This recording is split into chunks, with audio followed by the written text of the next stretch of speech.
Tidak boleh buat seorang nabi atau orang beriman memohonkan ampun untuk orang yang tidak seakidah, orang-orang yang meninggal tidak dalam kondisi Islam, walau kanu uli qurba, meskipun itu kerabat, meskipun itu orang tua, meskipun itu anak, meskipun adik, kakak, pasangan, tidak boleh memohonkan ampun untuk mereka setelah jelas mereka meninggalnya tidak dalam kondisi muslim.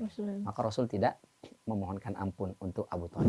Bismillahirrahmanirrahim. Assalamualaikum warahmatullahi wabarakatuh. Waalaikumsalam warahmatullahi wabarakatuh. Sahabat muslim dimanapun berada, alhamdulillah kita berjumpa lagi di acara kesayangan kita, Satu Kisah Sahabat, yang mana kita kali ini tetap membahas tentang Rasulullah, keluarga, dan para sahabatnya bersama spesialis kajian tersebut, Ustadz Bani Hashim. Assalamualaikum Ustadz. Waalaikumsalam warahmatullahi wabarakatuh. Ustadz, cerah hari ini sehat? Alhamdulillah. Masya Allah ya. Semoga kita penuh dengan kebaikan. Amin, Masya amin, Allah. amin, Karena amin. yang kita bahas juga segala hal tentang kebaikan Rasulullah, sahabat, dan keluarganya. Dan melanjuti apa yang pernah kita bahas sebelumnya, maka kali ini kita akan bahas lebih dalam lagi. Kita geser sedikit, sebelumnya kita pernah membahas tentang bagaimana kondisi pemboikatan umat pada saat Rasulullah mulai melakukan dakwah. Ada sebuah piagam yang telah dibuat oleh para kaum Quraisy yang pada saat itu ditempelkan di dalam Ka'bah, dan piagam itu dimakan oleh rayap tapi hanya menyisakan satu kalimat Bismillah. Selainnya dimakan oleh rayap. Bagaimana kelanjutan setelah kondisi tersebut? Langsung kita serahkan pada Ustadz. Silakan Ustadz. Terima kasih Mbak Niken, Sobat Muslim dimanapun berada. Bismillahirrahmanirrahim. Assalamualaikum warahmatullahi wabarakatuh. Waalaikumsalam warahmatullahi wabarakatuh. Alhamdulillah wassalatu wassalamu ala rasulillah wa ala alihi wa ashabihi umawala la hawla wa la quwata illa billah. Amma ba'd.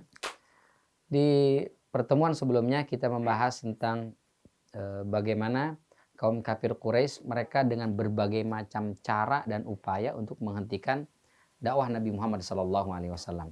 Pertama, mereka menyakiti para sahabat. Kemudian para sahabat hijrah ke Habasyah mereka kejar juga. Tapi ternyata hasilnya nihil. Mereka sakiti, mereka siksa. Umat Islam bukannya malah gentar, malah semakin bertambah banyak. Mereka hijrah semakin bertambah banyak. Sampai akhirnya kemudian berdialog, hasilnya juga nihil. Minta bantuan Abu Thalib, justru Abu Thalib malah membackup, mendukung dakwahnya Nabi kita Muhammad SAW. Mereka mencoba bagaimana mencegah akses Nabi Muhammad kepada orang di luar Mekah. Berhasil, Nabi Muhammad tidak bisa berdakwah kepada orang di luar Mekah. Tapi pada akhirnya justru Allah hadirkan sosok yang di dalam Mekah sendiri menjadi pionir-pionir yang sangat luar biasa, membawa gebrakan dalam dakwah Rasulullah dengan masuk Islamnya Hamzah bin Abdul Muttalib dan juga masuk Islamnya Umar bin Khattab. Semakin kuat, semakin berani mereka berdakwah secara terang-terangan. Ibunda Khadijah semakin merasa bisa bernafas dengan lega karena sedikit demi sedikit seolah-olah kesulitan-kesulitan, hambatan-hambatan itu sudah mulai terurai. Tapi ternyata orang-orang kafir Quraisy mereka nggak kehabisan akal. Mereka mencari cara gimana caranya menghentikan dakwah Rasulullah. Maka mereka melakukan boikot. Ya.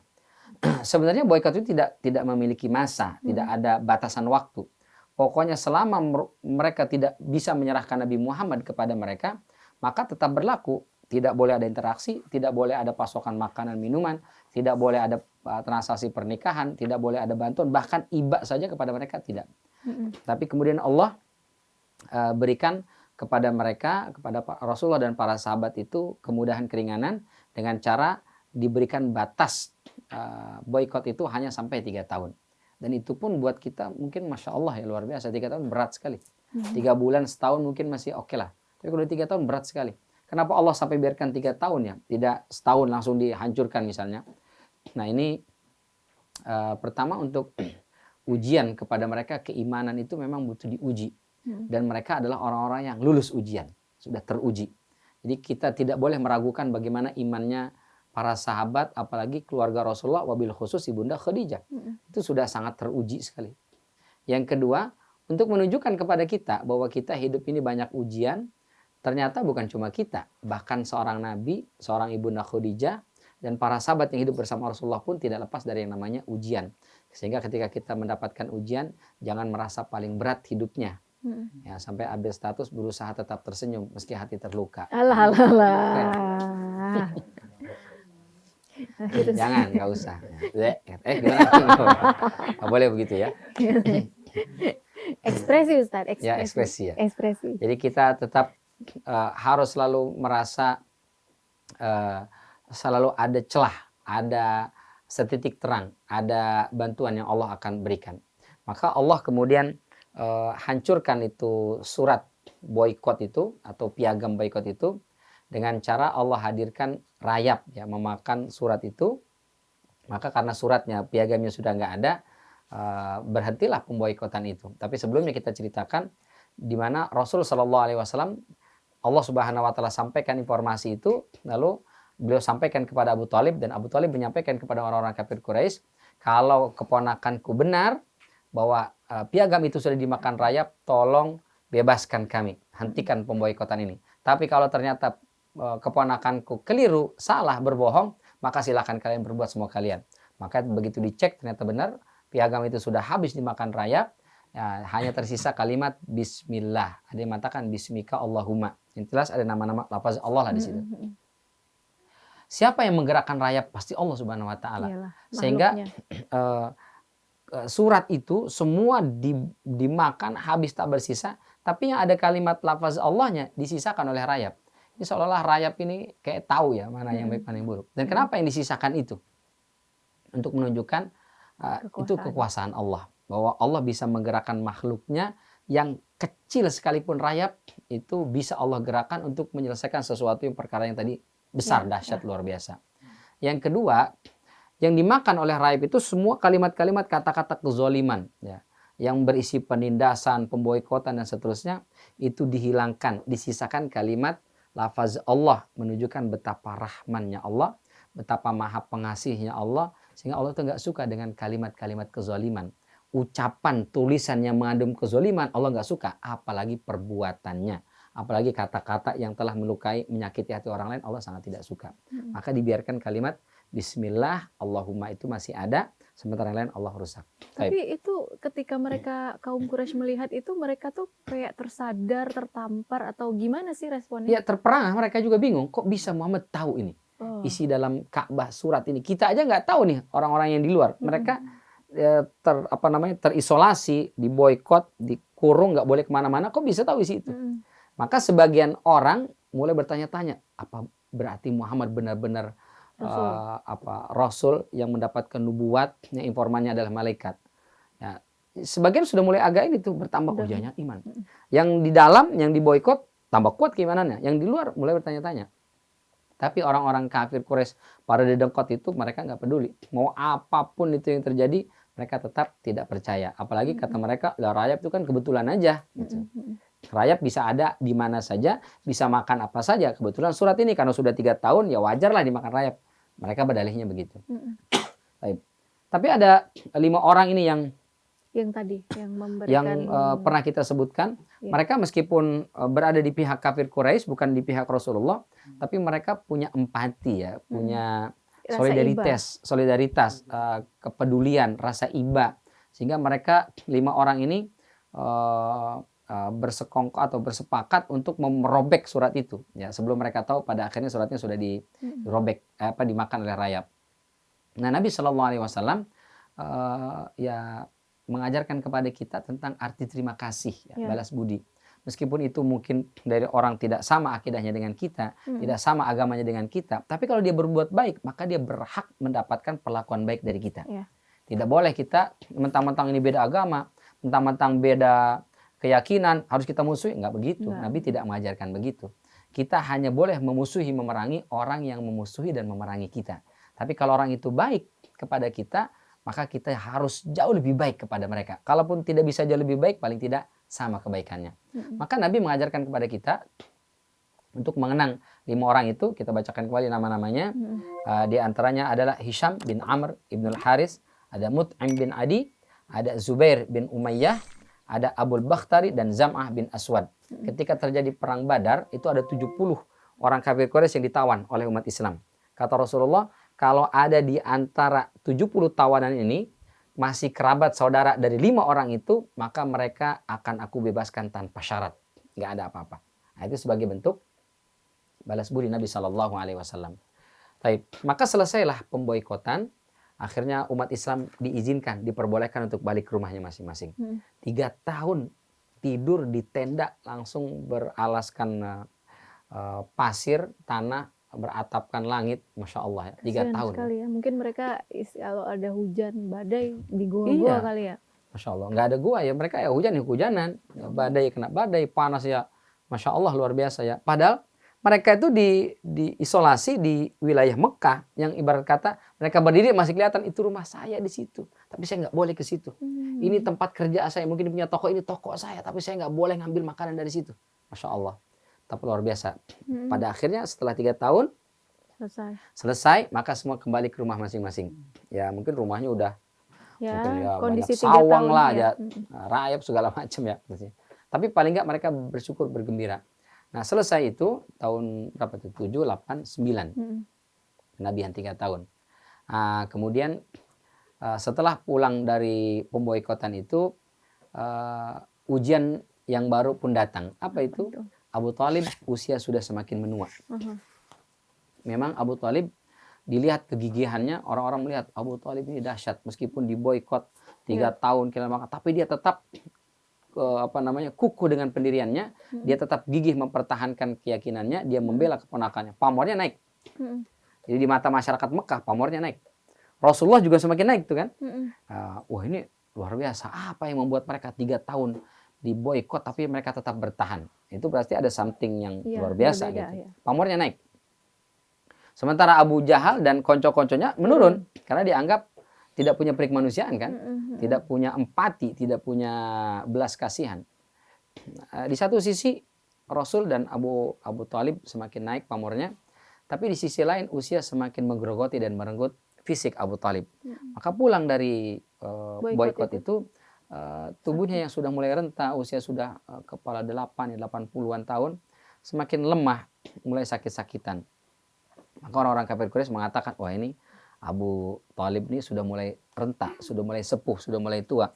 Maka dia mungkin sudah mulai nggak bisa membackup Rasulullah sudah lagi. tidak membackup. Dan biasanya orang kalau dianggap semakin tua itu sudah tidak seperti orang muda. Kalau orang muda kan apa istilahnya? Kuat lah ya. Memegang komitmennya kuat, gigih. Tapi kalau sudah mulai agak bertambah umur, udah semakin inilah ya, fleksibel lah, oke lah. Orang tua kan udah biasa udah, ya terserah lah, nggak apa-apa lah misalnya gitu. Apalagi mengancam keselamatan. Maka mereka datang lagi kepada Abu Thalib. Abu Thalib, tolong pertimbangkan, kau sudah semakin renta, kau semakin tua. Ya, ini bagaimana keponakanmu semakin menjadi-jadi. Dan seterusnya. Tapi Abu Thalib mengatakan, pokoknya selama aku masih hidup, sampai darah penghabisan, aku tetap akan membackup, membela, dan mendukung keponakanku. Masya Allah. Maka ini yang membuat Rasulullah SAW betapa bahagia memiliki paman Abu Thalib. Begitu juga Ibunda Khadijah bersyukur sekali ya ada Abu Thalib meskipun usia sudah uzur tapi tetap gigih membela dan mempertahankan. Nah semakin hari semakin bertambah sakitnya sampai akhirnya Abu Thalib udah nggak bisa jalan sama sekali, udah lumpuh. 80 tahun bayangkan di tenda selama 3 tahun dingin-kedinginan, nggak ada asupan makan, maka pasti kondisi kesehatannya semakin lama semakin menurun. Sakit parah lah beliau, akhirnya hanya berbaring. Sampai akhirnya ya sakitnya sudah semakin mendekati kematian. Nah, Rasul tiap hari datang, membesuk, menjenguk. Abu Jahal juga selalu datang. Ya karena biar bagaimana Abu Thalib adalah pemimpin Quraisy ya. Datang ke situ. Kemudian di detik-detik sedang sakratul maut itu kata Rasulullah SAW, "Ay'am qul la ilaha illallah kalimatan uhajju laka biha indallahi yaumil qiyamah." Wahai paman, ucapkanlah kalimat la ilaha illallah. Kau bilang la ilaha illallah saja, tidak perlu asyhadu alla ilaha illallah wa asyhadu, enggak perlu.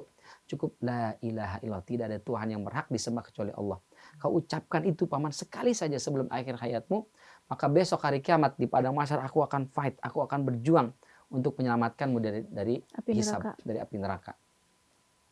Maka ketika sakratul maut itu beliau sudah mulai menimbang-nimbang. Oh, tapi ada Abu Jahal di situ. Kata Abu Jahal, Abu Thalib, atarghabu an millati abika Abdul Muttalib. Apakah kau sudah mulai benci, kau tidak suka dengan ajaran leluhur kita, ajaran bapak moyangmu Abdul Muttalib? Kau masih mau ikut anak muda kemarin sore ini? Kamu bagaimana ini? Abu Thalib Mikir menimbang, lagi memikir, dia. menimbang, mikir lagi. Nah, ada memang beberapa riwayat, tapi riwayat yang menurut kami lebih kuat itu adalah sampai akhir hayat kalimat yang diucapkan oleh Abu Thalib adalah ana ala millati Abdul Muttalib. Saya masih tetap ikut milah ajarannya Abdul Muttalib. Maka beliau tidak mengucapkan kalimat Syahadat. la ilaha illallah. Lalu Mm. meninggal. Begitu meninggal sedih luar biasa Rasulullah. Orang yang sangat beliau cintai, yang Iyalah. perjuangan dakwahnya begitu dahsyat, begitu besar, mengorbankan harta, nyawa, bahkan pasang badan demi membackup dakwah Rasulullah, tapi meninggal tidak dalam kondisi Islam. Sedih luar biasa itu. Masya Allah itu maksad, penyesalan, bukan nyesel sih, maksudnya sayang banget ya gitu. Ya, kalau orang misalnya tidak punya peran apa-apa, orang tidak ada pengorbanannya, terus meninggal dalam kondisi tidak beriman, it's okay lah ibaratnya ya, ini terserah lah. Tapi ini orang, Masya Allah, perjuangannya begitu dahsyat, luar biasa, mulia sekali. Tapi kok meninggal tidak mengucapkan kalimat tauhid. Itu yang Rasul sedih, kata beliau, wahai pamanku, sa'astaghfironna laka rabbi ma'lam unha anhu. Wahai paman, aku akan mohon ampun setiap hari kepada Allah untukmu selama aku tidak dilarang. Maka pulang sedih, menangislah Rasulullah SAW. Lalu meninggallah, lalu beliau memerintahkan kepada Ali, mandikan ayahmu, kafani dan kuburkan. Tapi dilakukan secara Islam? Dilakukan secara Islami oleh Ali radhiyallahu anhu. Tapi apakah disolati, ini khilaf ya. Sebagian besar mengatakan tidak disolati, tapi ada riwayat mengatakan disolati oleh Ali. Tapi Rasul tidak ikut menyolatkan. Karena Rasulullah jangankan yang meninggal tidak dalam kondisi muslim, bahkan orang munafik saja Rasul dilarang oleh Allah untuk menyolati. La tusalli ala ahadin minhum mata abada wa la taqum ala qabri. Buat orang munafik saja kata Allah, jangan kau solati mereka yang mati dalam kondisi munafik. Ya, dan jangan kau berdiri di kuburannya mendoakan. Itu untuk orang munafik. Nah, Rasulullah dilarang.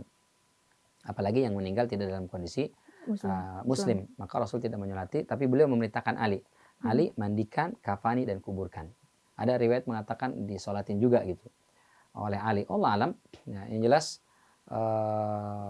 riwayat yang kami lihat lebih kuat itu adalah Abu Thalib meninggal tidak dalam kondisi muslim, tidak dalam kondisi bertauhid kepada Allah Subhanahu Wa Taala.